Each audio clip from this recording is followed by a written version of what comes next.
आज पूरे 12 साल बाद आखिर तन्वी के सब्र का बांध टूट ही गया। वह अपनी 2 साल की बेटी को गोद में उठाए अपना घर छोड़कर निकलने को मजबूर हो गई। घर से सीधे रेलवे स्टेशन जाकर उसने अपने मायके के शहर का टिकट लिया और ट्रेन में चढ़ गई। गुस्से के मारे उसका शरीर उसके वश में नहीं था। वह कांप रही थी। अपनी बेटी आस्था को सीट पर लिटाकर वह खुद खिड़की से सिर टिकाकर बैठ गई। ट्रेन जो ही स्टेशन छोड़कर आगे बढ़ा, घंटों से रुका हुआ उसका आंसुओं का सैलाब उमड़ पड़ा और वह अपनी हथेलियों से मुंह छुपाकर रो पड़ी। आसपास के सही यात्रियों को कौतूहल भरी निगाहों का एहसास होते ही उसने अपने आप को संभाला और आंसू पोंछकर खुद को संयत करने की कोशिश करने लगी। थोड़ी ही देर में वह ऊपर से तो सहज हो गई, पर भीतर का भयंकर तूफान उमड़ता घुमड़ता रहा। आसान नहीं होता है कि किसी औरत के लिए अपना बसा बसाया घर संसार अपने ही हाथों से बिखेर देना, पर जब अपने ही संसार में सांस लेना मुश्किल हो जाए तो खुली हवा में सांस लेने के लिए बाहर निकलने के अलावा और कोई चारा भी तो नहीं रह जाता। रह रह कर तन्वी की आंखें गीली होती जा रही थीं। सब कुछ भूलना और नई जिंदगी की शुरुआत कर पाना दोनों ही बहुत मुश्किल थे, पर उसका पति अजीत के साथ पल पल मरमर कर जीना अब उसके बस की बात नहीं रह गई थी। ट्रेन अपनी पूरी गति से भागी जा रही थी और उसी गति से तन्वी के विचार भी चल रहे थे। आगे क्या होगा उसे कुछ पता नहीं था। उसे इस तरह आया देख पता नहीं मायके में सबकी प्रतिक्रिया क्या होगी। शादी के बाद अपने पति का घर छोड़कर मायके में लड़की कितने दिन इज्जत से रह पाए, कुछ कहा नहीं जा सकता। अपना तो कुछ नहीं, पर अपनी बेटी आस्था के उज्जवल भविष्य के लिए उसे जल्दी से जल्दी अपना जीवन व्यवस्थित करना पड़ेगा और अपने पैरों पर खड़ा होना पड़ेगा। तन्वी सोच रही थी कि सब कुछ जानने के बाद शुरू के कुछ दिन तो सबका रवैया सहानुभूतिपूर्ण और सहयोगात्मक रहेगा, पर धीरे धीरे वह सब भी पर बोझ बन जाएगी। वहाँ लोग उसे अपने पर बोझ समझे इससे पहले ही उसे अपने पैरों पर हर हाल में खड़ा हो जाना होगा और अपना एक किराए का घर लेकर अलग रहने का इंतजाम भी करना होगा। नौकरी और पैरों पर खड़े होने की बात दिमाग में आते ही तन्वी का ध्यान फिर से अपने पति अजीत की तरफ चला गया। शादी से पहले अच्छी भली नौकरी कर रही थी तन्वी, पर अजीत की ही वजह से उसे वह नौकरी छोड़नी पड़ी थी। तन्वी देखने और बात व्यवहार दोनों में ही अजीत से कहीं ज़्यादा अच्छी थी और इसी वजह से ऑफिस से लेकर घर तक का हर जगह उसकी तारीफ हुआ करती थी। शुरू में तो इसका कोई खास असर नहीं पड़ा था अजीत पर, लेकिन शादी के 3 साल के अंदर ही तन्वी को 2 प्रमोशन मिल गए और अजीत को एक भी नहीं। तो धीरे धीरे अजीत के मन की हीन भावना बढ़ती चली गई और उसने अलग अलग बहानों से घर में क्लेश करना शुरू कर दिया। उसका एक ही समाधान वह निकालता था कि तन्वी तुम नौकरी छोड़ दो। हार कर घर की सुख शांति के नाम पर आखिरकार तन्वी ने अपनी नौकरी से इस्तीफा दे दिया।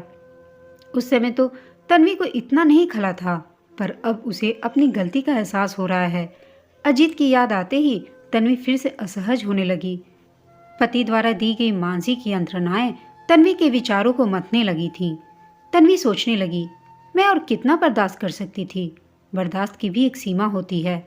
घर परिवार की सुख शांति के नाम पर आखिर कोई औरत कब तक अपमान और तिरस्कार के घूंट पीती रह सकती है।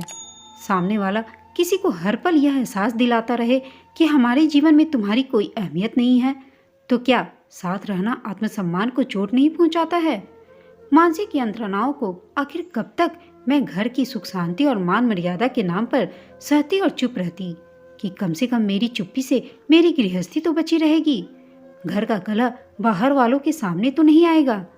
अजीत को तो किसी की भी परवाह नहीं थी कि लोग क्या कहेंगे। उसकी दुनिया तो उससे शुरू होकर उस पर ही खत्म हो जाती थी। अपने आप को किसी शहंशाह से कम नहीं समझता था अजीत। अपना अतीत जैसे तैसे तन्वी को याद आ ही रहा था। उसका मन और कसैला हुआ जा रहा था।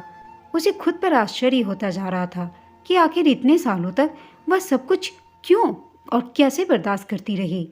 उसे लगने लगा कि शायद पति के अत्याचार बर्दाश्त करते रहना ही पत्नियों की आदत में ही शुमार होता है। पत्नियों को लगता है कि इससे उनके घर की सुख शांति बनी रहेगी। औरतों का एक ऐसा तबका ऐसा होता है जो रोज पति के लात घुसे खाता है। ऐसी औरतें बिरादरी के सामने पति को गालियां देती हैं, लेकिन सब कुछ भूलकर दूसरे ही दिन पति के साथ हंसती खिलखिलाती नजर आती हैं। और दूसरा तबका वह होता है जो पति की एक धौंस भी बर्दाश्त नहीं करता। ऐसी औरतें रातों रात पति के अस्तित्व को ठोकर मारकर अपने एक अलग दुनिया बसा लेती हैं। औरतों के ये दोनों तबके खुश रहते हैं अपनी अपनी जगह।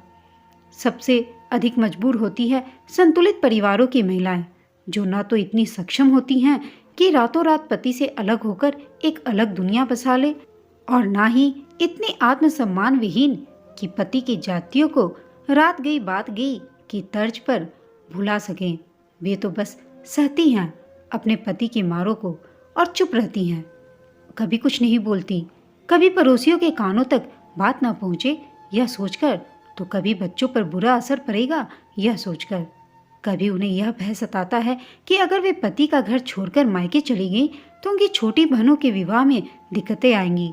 तो कभी यह डर सताता है कि उनके माता पिता इतना बड़ा सदमा बर्दाश्त न कर सके तो पता नहीं उनका इस बुढ़ापे में क्या होगा। पढ़ी लिखी तन्वी भी सुख शांति, मायके की इज्जत और छोटी बहनों के भविष्य के बारे में सोच सोचकर वर्षों तक अजीत की जातियां बर्दाश्त करती रही और अपमान के कड़वे घूंट पीकर भी चुप रही। पर सब कुछ अब असहनीय हो गया था। तन्वी को लगने लगा था कि अब वह और नहीं बर्दाश्त कर पाएगी और अंततः उसे अपना घर छोड़ने जैसा कदम उठाना ही पड़ गया। अपना अपमान और तिरस्कार तो तन्वी कैसे भी बर्दाश्त कर रही थी, पर अपनी बेटी आस्था के साथ भी अजीत का वही रवैया उससे बर्दाश्त नहीं हो पाया। कुछ दिन पहले ही आस्था की तबीयत खराब होने पर अजीत का जो व्यवहार था, उसे देखकर भविष्य में अजीत के सुधरने की जो एक छोटी सी उम्मीद तन्वी को थी, वह भी जाती रही। उसने सुना था कि बच्चा होने के बाद पति पत्नी में प्यार बढ़ता है, क्योंकि बच्चा दोनों को आपस में बांध देता है। इसी उम्मीद पर उसने 10 वर्ष तक संयम रखा कि शायद पिता बनने के बाद अजीत के अंदर कुछ परिवर्तन आ जाए, पर ऐसा कुछ भी न हुआ। शादी के 10 साल बाद इतनी मुश्किलों से हुई बेटी से भी अजीत का कोई लगाव नहीं झलकता था। आस्था के प्रति अजीत का उस दिन का रवैया सोचकर आज भी तन्वी की आंखें नम हो जाती हैं। उस दिन सुबह जब तन्वी ने आस्था को गोद में उठाया तो उसे लगा कि उसका शरीर कुछ गर्म है। थर्मामीटर लगाया तो 102 बुखार था। दिसंबर का महीना था और बेमौसम बारिश से गला देने वाली ठंड पड़ रही थी। ऐसे में ऑटो रिक्शा में आस्था को डॉक्टर के पास लेकर जाना तन्वी को ठीक नहीं लगा। अतः उसने ऑफिस फोन कर अजीत को आने को कहा, तो अजीत ने थोड़ी देर में आने के लिए कहकर फोन रख दिया। तन्वी भी इंतजार करती रही, पर शाम तक न तो अजीत आया और न ही उसका फोन आया। आस्था का बुखार बढ़ता गया और शाम होते होते उसे लूज मोशन के साथ साथ उल्टियां भी होने लगी। तन्वी घबराकर उसने दोबारा अजीत को फोन किया। अजीत को फोन किया तो उसने बताया कि वह अपने बॉस के यहाँ बर्थडे पार्टी में है और 2 घंटे में घर पहुंचेगा। अगर आस्था का तबीयत खराब है तो घर में ही पड़ी कोई दवाई दे दो। तन्वी को अपने कानों पर विश्वास नहीं हुआ कि जिसकी बेटी बुखार में तप रही हो, वह उसे डॉक्टर को दिखाने के बजाय बर्थडे पार्टी अटेंड कर रहा है। बाहर का मौसम और आस्था की हालत देखते हुए तन्वी के हाथ पैर ठंडे हो गए और उसकी आंखों से बेबसी के आंसू निकल पड़े। उसने किसी तरह खुद को संयत किया और पड़ोस में रहने वाली अपनी एक सहेली को फोन करके उससे मदद मांगी। संयोग से उसके पति ऑफिस से आ चुके थे घर। वे अपनी गाड़ी से आस्था और तन्वी को डॉक्टर के पास ले गए। वहां डॉक्टर ने आस्था की हालत देखकर तन्वी को खूब डांट फटकार लगाई कि बच्चे को अब तक घर पर रखकर उसकी हालत इतनी बिगाड़ दी आपने। जल्दी ही क्यों नहीं डॉक्टर के पास ले आया। अपने आवेगों पर नियंत्रण रख बुखार में तपती बेसुध आस्था को लेकर जब तन्वी घर पहुंची तो घर के बाहर अजीत को खड़ा पाया। हड़बड़ी में ताला लगाकर तन्वी चाबी पड़ोस में देना भूल गई थी। तन्वी को देखते ही अजीत उस पर बरस पड़ा। उसने कहा, चाबी देकर नहीं जा सकती थी तुम? घंटे भर से बाहर इंतजार कर रहा हूँ इस ठंड में। हालांकि अजीत का ऐसा अमानवीय व्यवहार तन्वी के लिए कोई आश्चर्यजनक नहीं था, फिर भी साथ में खड़ी सहेली और उसके पति की वजह से तन्वी का चेहरा अपमान से लाल हो गया। लेकिन उसने अपने सारे संवेगों को दबाते हुए बात को सहज बनाते हुए कहा, आस्था की हालत देखकर मैं इतनी घबरा गई कि हड़बड़ाहट में चाबी देना ही भूल गई। मुझे तो याद ही नहीं रहा। बुखार ही तो था, कोई मर थोड़ी रही थी आस्था जो सुना रही हो कि हालत बिगड़ रही है। कहते हुए अजीत ने तन्वी के हाथ से चाबी ली और दरवाजा खोलकर अंदर चला गया। बाहर खड़ी तन्वी की सहेली और उसके पति को धन्यवाद के शब्द कहना तो दूर, उनकी ओर नजर उठाकर देखने तक की जहमत नहीं उठाई थी अजीत ने। अपमान से लाल हुई तन्वी मुंह से कुछ न कह सकी, बस हाथ जोड़कर अपनी डबडबाई आंखों से उनके प्रति अपनी कृतज्ञता जाहिर कर दी। अजीत की अमानवीयता पर आश्चर्यचकित वे दोनों तन्वी को आंखों से ही हौसला बंधाते हुए वहां से चले गए। तन्वी अंदर जाने के लिए मुड़ी ही थी कि अजीत का अगला बाण चल निकला। यारों के साथ ही जाना था तुम्हें, तो मुझे फोन करने का नाटक करने की क्या जरूरत थी। उस समय तन्वी का मन किया था कि पास खड़ा गुलदस्ता उठाकर अजीत के सिर दे मारे, पर आस्था की मम्मी मम्मी की आवाज सुनकर उसने स्वयं को रोक लिया। और तुम जैसा गंदी मानसिकता वाला इंसान इससे ज्यादा और क्या सोच पाएगा, कहते हुए स्वयं को आस्था के साथ कमरे में बंद कर लिया तन्वी ने। उस रात तन्वी बहुत आहत हुई थी। ऐसा नहीं था कि अजीत ने पहली बार उसके साथ इतना संवेदनहीन व्यवहार किया था, पर इस बार बात केवल तन्वी के दिल को पहुंची चोट तक ही सीमित नहीं थी। बेटी का तिरस्कार और उसके लिए मर तो नहीं रही थी जैसे शब्द, पड़ोसियों का अपमान, पड़ोसियों के सामने उसकी बेइज्जत और फिर उसके चरित्र पर कसा हुआ फिक्रा, सब कुछ एक साथ मिलकर तन्वी के मस्तिष्क में कुलबुलाहट पैदा कर रहा था और सब्र को तार तार कर रहा था उसके। इस तरह का व्यवहार करना इंसान की कायरता की पहली निशानी होती है। कायर इंसान ही अपनी गलती को छुपाने के लिए अनायास दूसरों पर चीखते और चिल्लाते हैं। वे समझते हैं कि चीख और चिल्लाकर अपनी गलती दूसरों पर थोपकर वे सबके सामने निर्दोष सिद्ध हो जाएंगे, पर वे बहुत गलत सोचते हैं और शायद अजीत भी ऐसा ही सोचता था। उनके ऐसे व्यवहार से दूसरों के मन में उनके लिए नफरत के अलावा और कुछ उत्पन्न नहीं होता। अजीत ने भी वही किया। उसके समय पर न पहुंचने के लिए उसे तन्वी या कोई और कुछ कर न सके, इससे बचने के लिए उसने पहले ही तन्वी पर आरोपों की झड़ी लगाकर खुद की गलती ढकने की एक अच्छी और तुच्छ कोशिश की। अजीत की बातों से आहत तन्वी को वह सारी रात रोते रोते ही गुजर गई। यह सब उसके लिए आसान नहीं था। फिर भी दूसरे दिन सुबह से तन्वी ने सब कुछ भुलाकर सामान्य रूप से दिनचर्या शुरू की, क्योंकि उसे अपने मान सम्मान से ज्यादा आस्था की चिंता थी। वह नहीं चाहती थी कि उसकी बेटी आस्था के कोमल मन पर उसके माता पिता की आपसी तकरार का बुरा असर पड़े। जिस प्रकार गाड़ी का एक पहिया पंचर हो जाए तो गाड़ी सही तरीके से चल नहीं सकता, सिर्फ कुछ दूरी तक घसीटा जा सकता है, ठीक उसी तरह तन्वी को भी लगने लगा था कि जहाँ तक भी हो सके अपनी जिंदगी की गाड़ी को घसीटते जाने के अलावा और कोई रास्ता नहीं बचा था उसके पास। वह भी सोच रही थी कि कुछ भी हो मुझे चुप रहना है। गृहस्थी बचाने के लिए अंतर मन पर पड़ती चोटों को लगातार अनदेखा करती जा रही तन्वी के मन में खुशहाल जिंदगी का सपना सच होने की एक उम्मीद अचानक जाग गई, जब एक दिन ऑफिस से बड़े अच्छे मूड में आकर अजीत ने तन्वी से कहा कि ऑफिस में लगातार 3 दिनों की छुट्टी पड़ रही है, अतः 2 दिन के फैमिली टूर का प्रोग्राम ऑफिस से बनाया गया है। तुम तैयारी कर लो, शुक्रवार की शाम को चलना है। यह सुनकर तन्वी को अच्छा लगा। वह सोचने लगी कि ऐसे कार्यक्रमों से थोड़ा मूड भी बदलेगा और दूसरे पतियों को देखकर शायद अजीत के व्यवहार में भी कुछ सुधार हो। पर कुछ भी सुधार हुआ होता तो भला आज तन्वी अपने ही हाथों से अपने घर, अपनी संसार, अपनी जिंदगी बिखेर कर क्यों निकल पड़ती। शुक्रवार को निश्चित समय से पहले ही तन्वी पूरी तरह तैयार हो चुकी थी। घर से निकलने से पहले जब उसने आस्था को गोद में उठाया तो उसने देखा कि आस्था ने बाथरूम कर दिया है। उसने अजीत से 2 मिनट में आने को कहा और आस्था को लेकर बाथरूम की ओर चल पड़ी। इस निकम्मी को सिवा इसके और कुछ भी नहीं आता। बाथरूम की ओर जाती तन्वी के कान में अजीत का यह वाक्य पड़ा तो तन्वी का दिल किया कि पलटकर इसका करारा जवाब दे, पर अच्छा खासा माहौल वह खराब नहीं करना चाहती थी, अतः वह चुप रह गई। उसने फटाफट आस्था को साफ किया और उसकी नैपी को कागज में लपेटकर डस्टबिन में डाल दिया। आस्था को पैंट पहनाती हुई 2 मिनट से कम ही समय में तन्वी बाहर आ गई। बाहर आकर देखा तो उसे अपनी आंखों पर विश्वास ही नहीं हुआ। बाहर न तो ऑटो था और न ही अजीत। तन्वी का सूटकेस गेट के पास ही पड़ा हुआ था। अजीत तन्वी को छोड़कर अकेला ही चला गया था। आश्चर्य से तन्वी का मुंह खुला का खुला रह गया। अजीत ऐसा भी कर सकता है, उसको यकीन नहीं हो रहा था। अपनी तसल्ली के लिए उसने इधर उधर झांक कर देखा भी, पर उसका क्या फायदा। उसकी आंखें अपमान और आक्रोश के मिश्रित आंसुओं से झिलमिलाने लगी। एक ऐसा आक्रोश जिसे वह न चीख कर व्यक्त कर सकती थी न चिल्लाकर। अपमान की ऐसी अनुभूति जो पल भर में ही पूरा शरीर जला गई। विवेक शून्य सी तन्वी दरवाजे पर ही खड़ी रह गई। उसकी सहेली नीरू को उसके प्रोग्राम की जानकारी थी और वह उसे बाय करने के मकसद से अपने घर के बाहर ही खड़ी थी। उसने सब कुछ देखा तो सोच में डूब गई कि ऐसे इंसान के साथ आखिर तन्वी कैसे जीवन बिता रही है जिसे उसकी कोई कदर ही नहीं।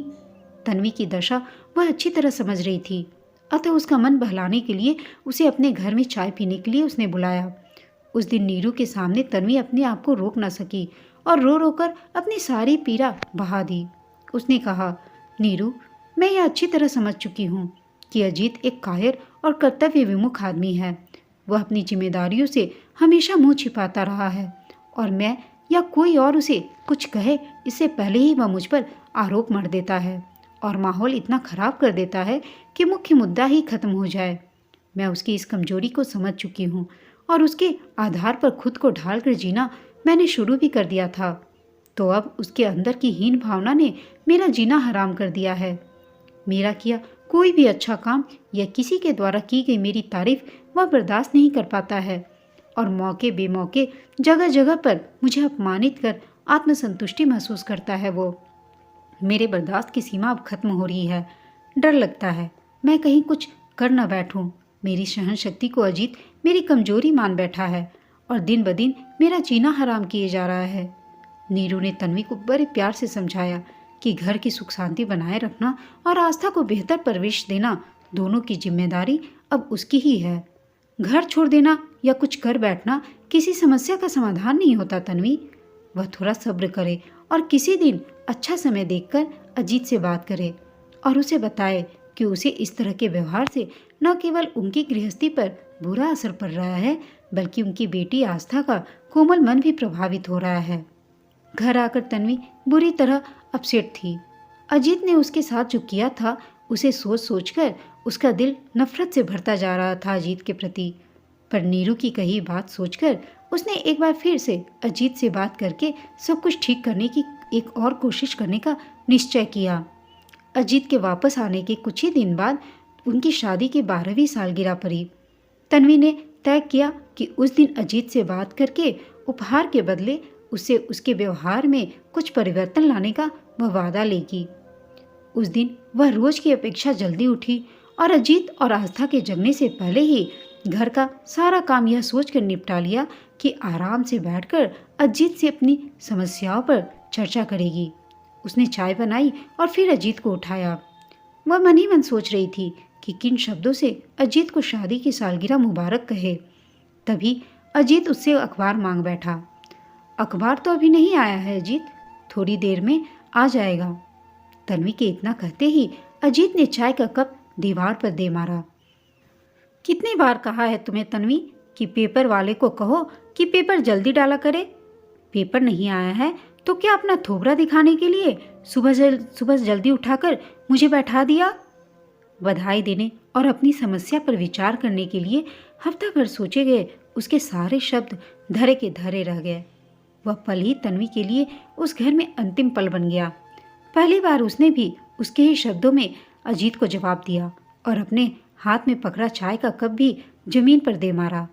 आक्रोश से भरी तन्वी ने उसी समय अपने और आस्था के कपड़े सूटकेस में डाले और सोती हुई आस्था को गोद में उठाकर घर से निकल गई।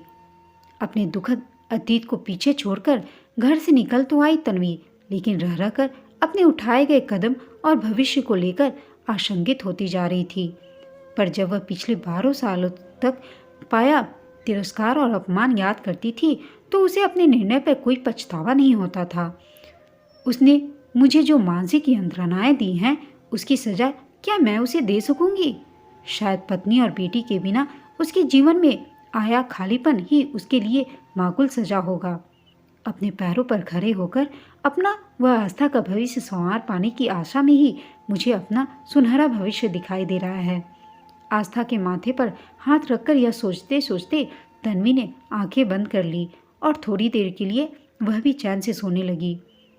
मायके पहुंचने के कुछ ही दिनों बाद तन्वी ने एक अच्छी सी नौकरी ज्वाइन की और फिर अपना और अपनी बेटी आस्था के भविष्य को संवारने के लिए उसने अपना पहला कदम बढ़ाया।